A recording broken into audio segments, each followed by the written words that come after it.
Hello बच्चों, चलिए प्रश्न को पढ़ते हैं।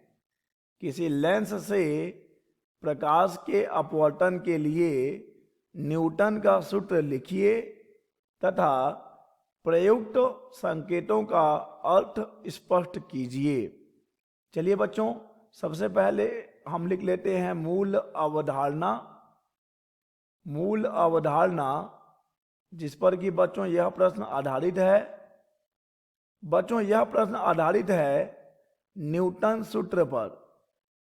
लेंसों से अपवर्तन के लिए न्यूटन का सूत्र, ठीक है बच्चों। और हमें यहाँ पर न्यूटन का सूत्र लिखना है। तो चलिए बच्चों, हम न्यूटन का सूत्र लिखते हैं लेंस से प्रकाश के अपवर्तन के लिए। बच्चों देखिए, यहाँ पर हमने एक लेंस लिया हुआ है। F1 है लेंस की प्रथम मुख्य फोकस और F2 है बच्चों लेंस की द्वितीय मुख्य फोकस। और यहाँ पर बच्चों ए बी वस्तु है जिसकी कि इस प्रथम मुख्य फोकस से दूरी x1 ली गई है और बच्चों यहाँ पर प्रतिबिंब की दूरी ली गई है इस द्वितीय मुख्य फोकस f से, जो कि x2 है। तो बच्चों हम जानते हैं कि न्यूटन सूत्र क्या होता है। यहाँ पर न्यूटन सूत्र लेंस से अपवर्तन के लिए न्यूटन सूत्र बराबर हो जाता है x1 x2 बराबर x1 x2 बराबर F1 F2। जहां पर कि बच्चों F1 क्या है?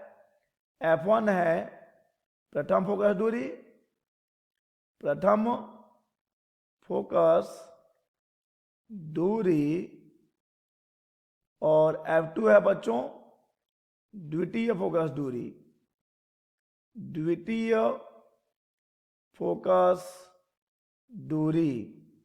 और बच्चों x1 x2 क्या है समझ लीजिए। बच्चों x1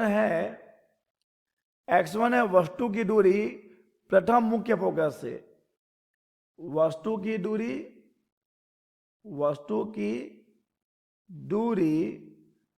प्रथम मुख्य फोकस से बच्चों, प्रथम मुख्य फोकस से है वस्तु की दूरी प्रथम मुख्य फोकस से। और बच्चों x2 क्या हो जाएगा? x2 हो जाएगा, देख लीजिए, x2 है बच्चों प्रतिबिंब की दूरी द्वितीय मुख्य फोकस से। x2 है बच्चों प्रतिबिंब की दूरी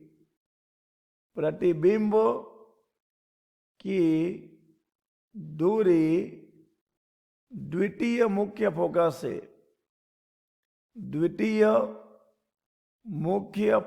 से, ठीक है बच्चों। तो हमने लिख लिया कि लेंस से प्रकाश के अपवर्तन के लिए न्यूटन सूत्र होता है x1 x2 बराबर F1 F2, जहां पर कि F1 और F2 क्रमशः प्रथम फोकस दूरी और द्वितीय फोकस दूरियां हैं।